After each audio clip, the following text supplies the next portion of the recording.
আমার সেই ছোট্ট ছোট্ট দুষ্টু মিষ্টি সোনারা, তাহলে এবারে গল্পটা তো শেষ করতে হবে না?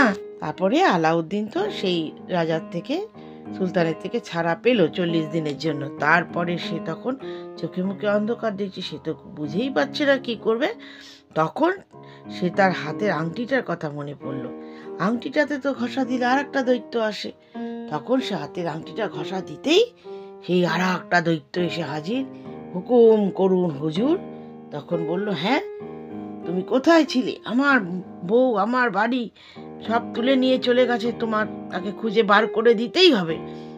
তখন বললো, হ্যাঁ হ্যাঁ হ্যাঁ ঠিক আছে, আমি তোমাকে খুঁজে বার করে দেবো, কিন্তু সেটা তাহলে নিয়ে এসো সেই বাড়িটা। বলছে, না সেটা আমি আনতে পারবো না, তোমাকে সেখানে আমি নিয়ে যেতে পারি।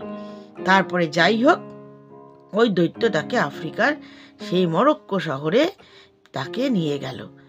তখন আকাশ দিকে উড়ে উড়ে উড়ে উড়ে নিয়ে গেল। সে বাড়ি তার নিজেরই বাড়ি। সেই বাড়ির কাছে এসে তখন সে দাঁড়ালো। তখন আলাউদ্দিনের বউ তাকে দেখতে পেল। আলাউদ্দিন তখন জানলার কাছে গিয়ে দাঁড়ালো। তখন আলাউদ্দিন তার বউকে দেখে বলতে লাগলো, ওগো সুলতান কন্যা, তোমার স্বামী আলাউদ্দিন এই জানলার বাইরে দাঁড়িয়ে আছে, শিগগির তুমি চলে এসো, চলে এসো। আলাউদ্দিন সেই বাড়ির ভেতরে ঢুকলো। তখন তাদের দুজনের খুব আনন্দ, সখীরা তাদের ঘিরে নাচতে লাগলো। তারপর আলাউদ্দিন তখন আবার তার সেই আংটিটা ঘষা দিল। ওই জাদুর আংটি বলে উঠল। জাদ্রেল দৈত্য সেখানে হাজির হয়ে বলল, হুকুম করুন হুজুর, কিছুটা বিষের গুঁড়ো আমার চাই। দৈত্য বলল, আচ্ছা এক্ষুনি এনে দিচ্ছি। এক পলক পরেই সে এসে পড়ল। সে এক বস্তা বিষের গুঁড়ো নিয়ে আসলো। আলাউদ্দিন হাতে সেটা নিল। আলাউদ্দিন সেই গুঁড়ো নিল। দৈত্য হাওয়ার সঙ্গে মিশে গেল। আলাউদ্দিন তার বউকে বলল, ওই জাদুকর, বদমাশ জাদুকর আসবার আগে তুমি ভালো করে সেজেগুজে থাকবে। তারপর সে এসে এক গ্লাস শরবত চাইবে, তখন তুমি সেই শরবতের মধ্যে এই বিষটা মিশিয়ে দেবে। আলাউদ্দিন তারপর অন্য একটা ঘরের ভিতরে গিয়ে লুকিয়ে রইল। সন্ধে হয়ে গেল। সেই বুড়ো বদমাশ জাদুকর ফিরে আসলো। তখন সেই বুড়ো জাদুকর বুকের জামার ভিতরে তার আশ্চর্য প্রদীপটাকে লুকিয়ে নিয়ে ঘোরে। সেই আশ্চর্য প্রদীপটা তখন ওই বদর আল বুদুরের হাতে। জাদুকরটা সেই বদর আল বুদুরের সাজগোজ দেখে খুব খুশি। সে বলে উঠল, আমি আলাউদ্দিনকে মেরে ফেলবো, কিন্তু কোথায় যে তাকে পাবো? তখন আলবুরুদ বলে উঠল, তুমি তাকে নিশ্চয়ই পাবে, এখন আগে শরবতটা খেয়ে নাও। আর শরবতের ভেতরে ওইসব মিশিয়ে দিয়েছিল, যাতে খেয়ে অসুস্থ হয়ে পড়ে সে মরে যায়। জাদুকর বলল, নিশ্চয়ই খাবো, নিশ্চয়ই খাবো। তখন ওই বদর আল বুরুদ বিষ মেশানো সেই শরবতটা, বিষ মানে কি, আসলে এটা হয়তো ঠিক না, বিষ কাউকে দেয়া, কাউকে মেরে ফেলা, কিন্তু এত দুষ্টু লোক তাকে তার বাড়ি সমেত তুলে নিয়ে তাকে আফ্রিকাতে নিয়ে চলে এসছে। তার বাবা মা, তার স্বামী, সব কিছু সে হারিয়ে ফেলেছে। তাহলে কি দুষ্টু লোক বলো। তারপরে আলাউদ্দিনকে সেই গর্তের মধ্যে ফেলে পাথর চাপা দিয়ে মেরে ফেলতে চেয়েছিল। তাই জন্যই এই দুষ্টু লোককে শাস্তি দেওয়ার জন্যই আসলে শরবতে ওটা মিশিয়ে দিল, যাতে অসুস্থ হয়ে পড়ে সে মরে গিয়ে ওপরে আকাশে চলে যায়। বদর আল বুরুদ শরবতটাকে জাদুকরের হাতে দিল, আর তখনই সে যেই খেলো তখনই সে অজ্ঞান হয়ে মরে পড়ে গেল। চিৎকার করলো। আলাউদ্দিন তখন ছুটে বাইরে থেকে এলো। জাদুকরের জামার ভেতর থেকে সেই আশ্চর্য প্রদীপটি বার করে নিল, আর সেই দুষ্টু চাচা, যে দুষ্টু জাদুকর, তার মৃতদেহটা বাইরে ফেলে দিল। আলাউদ্দিন তখন আশ্চর্য প্রদীপটা একটা ঘষা দিল। একটু ঘষা দিতেই আবার সেই দাউ দাউ করে আগুন জ্বলে উঠলো, আর সেই আগুনের ভেতর থেকে দৈত্য সামনে বেরিয়ে আসলো। দৈত্য বলল, হুকুম করুন হুজুর। আলাউদ্দিন হুকুম করলো, এই বাড়ি এখন সেই জায়গাতেই নিয়ে যেতে হবে, এই সব কিছু তুমি চীন দেশে নিয়ে চলো। একটু পরেই আফ্রিকা থেকে চীন দেশে সেই বাড়ি চলে আসলো। আলাউদ্দিন তার বাড়ি, বউ সহ সব কিছু নিয়ে একই জায়গায় পৌঁছে গেল। তাই দেখে লোকেরা একেবারে তাক লেগে গেল। একজন বলল, আলাউদ্দিনের বাড়িটা বেড়াতে গিয়েছিল, আবার ফিরে এসে। সেই সুলতান বাহাদুর দেখলো তার জামাইয়ের বাড়ি আবার সেজে গুজে উঠেছে, বাড়িটা ঝলমল করছে। শ্বশুরমশাই তখন জামাইয়ের বাড়িতে গেলেন। সেখানেই তিনি তার মেয়ে জামাইকে পেয়ে গেলেন।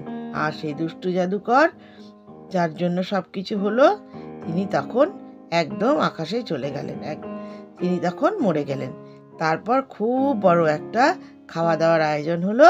সেই জাদুকরের ছোট্ট একটা ভাই ছিল, সে ছিল ওই তার বড় ভাইয়ের চেয়েও বেশি দুষ্ট। সে শুনলো তার ভাইকে মেরে ফেলেছে। সেই খবর শোনা মাত্রই সে ঘোষ শব্দ করে বলে উঠল, আমি আফ্রিকা থেকে চীনে চললুম।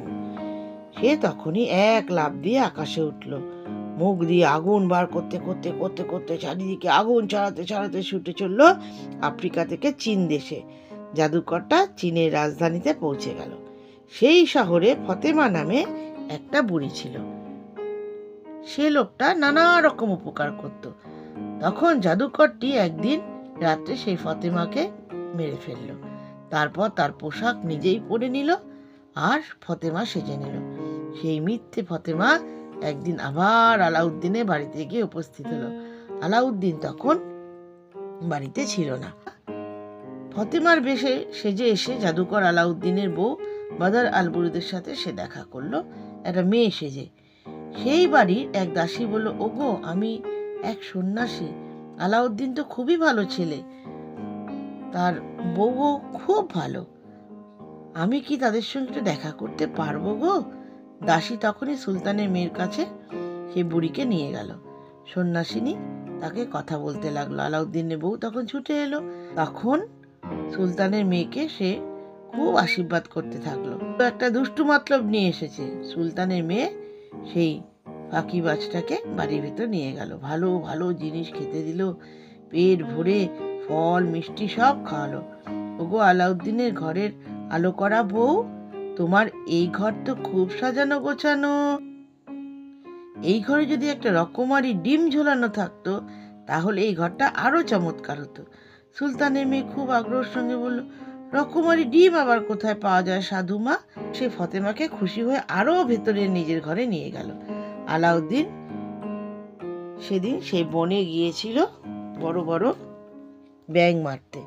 সে ফিরে আসার পর বদর আল বুলুদ তাকে বলল, ওগো, আমাদের সেই ঝলমল করা ঘর বাড়ি, একে তো আরো সুন্দর করার দরকার, বলো, তার জন্য তো একটা রকমারি ডিম চাই, বলো। এই কথা বলেছে সাধুমা ফতেমা। সে এখনো আমাদের বাড়িতে আছে।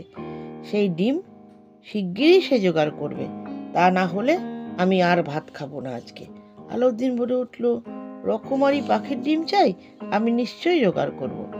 তখনই সে জাদুবাতিটা ঘষা দিল, আর সেই ঘষার চোটে একেবারে আগুন জ্বলে বেরোলো খানিক ধোঁয়া, আর তার থেকে বেরোলো সেই দৈত্য।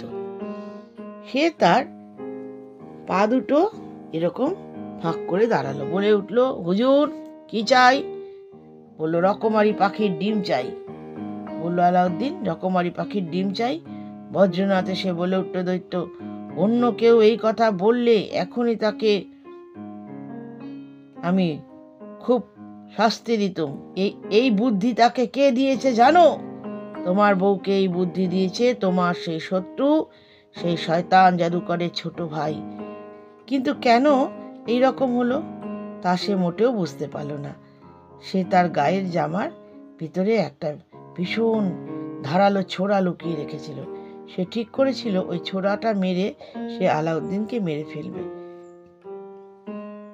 সেই ছোরাটা বের করে সে একবার দেখলো, আবার লুকিয়ে রাখলো। দৈত্য চলে যাওয়ার পরে আলাউদ্দিন তার বউ সুলতানের মেয়েকে ডেকে বলল, রকমারি ডিম শিগগিরই এসে পড়বে। সাধুমা ফতেমার রকমারি পাখি ডিমের কথা বলেছে, তার জন্য আমি তাকে খুব আদর করতে চাই, তাকে এক্ষুনি এখানে পাঠিয়ে দাও। তখন বদর আল বুলুদ ওই কথা খুব খুশি হলো, সে চলে গেল সেখানে। একটু পরেই ধরিবাজ ফতেমা সেই জাদুকরটা আলাউদ্দিনের সামনে এসে উপস্থিত হলো।